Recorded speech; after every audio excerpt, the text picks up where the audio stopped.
일하는 모든 노동자들에게는 최저임금, 4대 보험, 퇴직금 정도는 보장받아야 하는 이런 사회가 되어야 합니다. 노동이 강한 나라가 선진국입니다. 이 부분에 대해서 일하는 모든 노동자들에게 최소한 최저임금, 4대 보험, 퇴직금 이거 보장받아야 되지 않겠습니까? 제가 10초만 드리겠습니다. 이재명 후보님께 답변 주시죠. 앞으로 당연히 그런 방향으로 가야죠. 다만 경제력이 감당할 수 있느냐 문제일 텐데 저는 우리 경제력 수준이 지금도 어느 정도는 되고 지금 하자는 건 아니고 경제력 수준을 좀 더 올려서 그게 가야 된다고 생각합니다. 네. 자, 계속하겠습니다. 지금 여러 가지 이제 재정이 쓰여야 할 그 여러 투자도 말씀하시고 하시는데 윤석열 정부는 부자 감세에 밀어붙였습니다. 법인세, 상속세, 종부세 다 낮추고 이 부담들이 서민에게 전가되고 있습니다.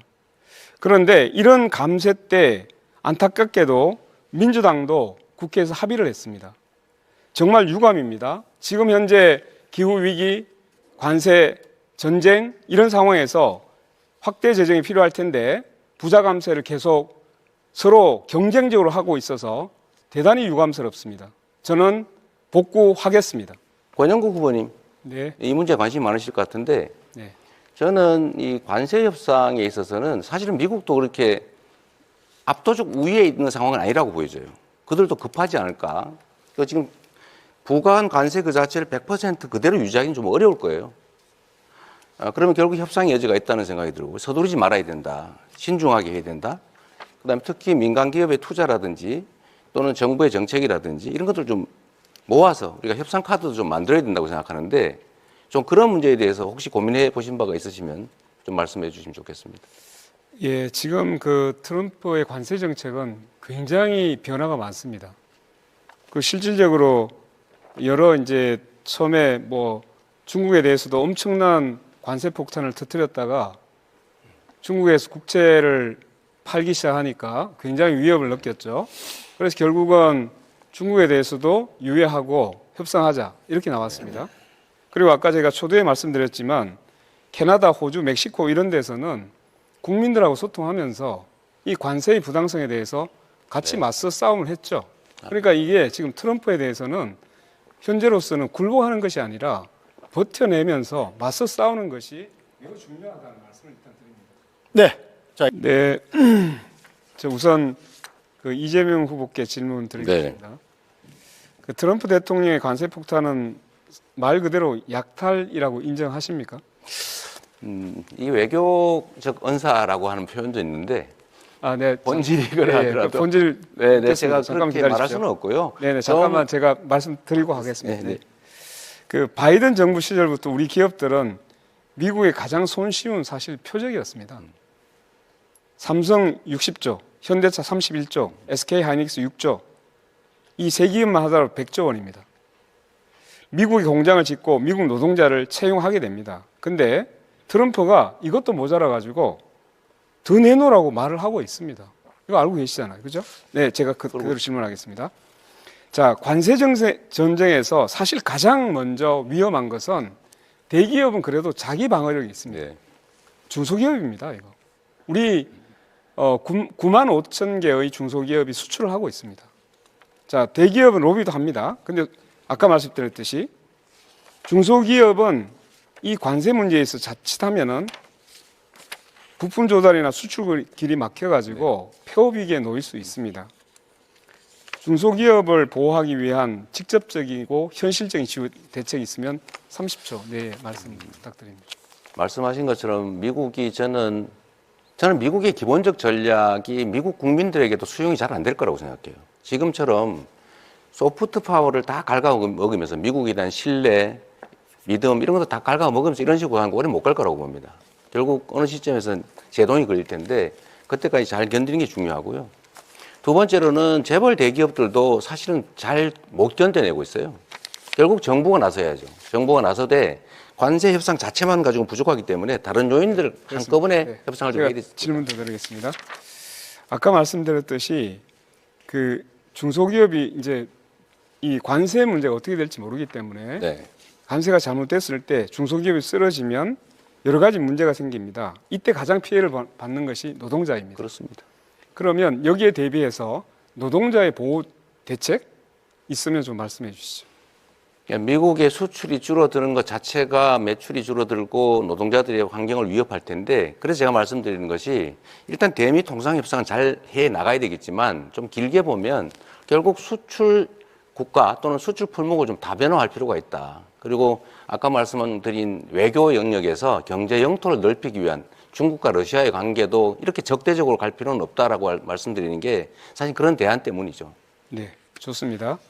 하나만 더 추가를 해야 될 것 같습니다. 네. 여러 가지 이제 다자 외교, 뭐 다변화 이런 불구하고 관세가 잘 풀리지 않았을 때 네. 국가가 아까 이제 주도적으로 뭔가 문제를 풀어야 네. 한다고 했는데 이런 이제 일자리나 이런 것이 일시적으로 여러 가지 문제가 생겼을 때 실업에 대한 완충지대를 만들어야 될 필요가 있습니다. 그래서 민주노동당이 바로 이런 이제 실업들이 발생했을 때 국가가 일자리를 만들어주는 국가 일자리 보장제를 우리는 주장해 오고 있습니다. 네. 이 문제에 대해서 함께 잘 검토해 주시길 바라겠습니다. 네. 여기까지 묻고요. 이재명 후보께 묻겠습니다. 사실 김현종 씨를 아마 내정하고 있는 것으로 보이는데요. 우리가 보기에는 이 경제자주권을 지키는 데 있어서는 여러 문제 비난의 소지가 있습니다. 이 문제에 대해서 어떻게 생각하시는지 말씀 간단히 듣고 두 분께 묻겠습니다. 혹시 협상 대표자를 두 분께서는 준비하고 계신지 묻겠습니다. 우선. 아직은 선거가 계속 중이어서 그걸 준비하기는 사실 어려운 상태고요. 다만 기본적인 방침은 가지고 있는데 말씀하신 것처럼 우리가 싸워서 해결할 수 있다면 싸우는데 또 협상할 건 협상하고 강하게 할 건 하고 약할 건 약하게 또 협상 방법도 상당히 복합적으로 유연하게 배합해야 되기 때문에 뭐 이리적으로 말하기 좀 어려운 측면이 있습니다. 네. 자, 우리 권영국 후보님은 좀 이런 지방 균형 발전 문제에 대해서 좀 근본적인 대책이나 이런 거 고민해 보셨는지 말씀해 주시죠. 예, 저는 기본적으로 지방 분권을 먼저 고민을 해야 된다고 생각합니다. 지금 읍면동의 자치권이 1961년, 60년이겠죠. 그 5.16 혁명, 그 쿠데타 때 그때 자치권이 사라졌습니다. 지금까지도 회복이 안 되고 있습니다.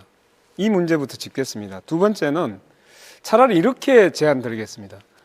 재생에너지가 있는 곳에 공장을 설립할 수 있는 허가를 네. 내줄 수 있도록 정책을 하면 훨씬 더 빨리 지방 분산과 지방에서 에너지를 서울로 끌어오지 않고 네. 지방에서 할 수 있도록 네. 그 제안을 드리겠습니다. 그러니까 전력 요금을 지금은 생산지와 원격지의 소비지의 가격이 똑같은데 장기적으로는 그 차등을 좀 둬서, 왜냐하면 송전이 비용이 드니까요. 거의 합리적이죠.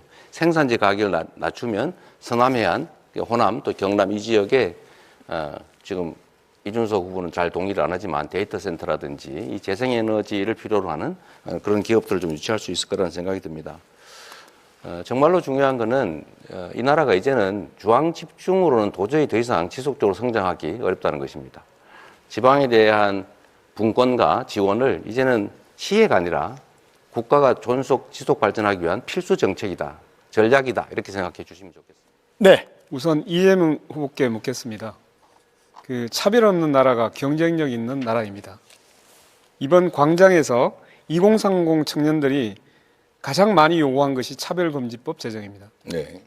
1997년 김대중 전 대통령은 당 총재 시절 앞으로 이 땅에서 영원히 차별을 없애 나가겠다 하면서 차별금지법을 제정하겠다고 약속한 적이 있으십니다. 2007년 노무현 정부도 차별금지법을 발의했습니다. 2013년 문재인 대통령도 국회의원 시절 법안을 발의했습니다. 이재명 후보께서는 차별금지법 제정에 동의하십니까? 일단 저한테 기회를 주셨으니까 간단하게 재생에너지 생산 단가가 8배 비싸다, 6배 비싸다, 뭐 킬로와트 이건 제 잠깐만요, 질문에 300원이다. 이거는 아니요. 체크를 해볼 필요가 있을 것 같고요. 그만하시죠. 예. 규모화를 하면 그건 어느 정도 해결할 수 있다는 말씀드리고, 차별금지법 관련해서는 차별이 어떤 특정 요소에 의해서 생기는 거 방치하는 거 바람직하지 않긴 한데, 네, 지금 단계로 거기까지 듣겠습니다. 거기까지 듣겠습니다. 네.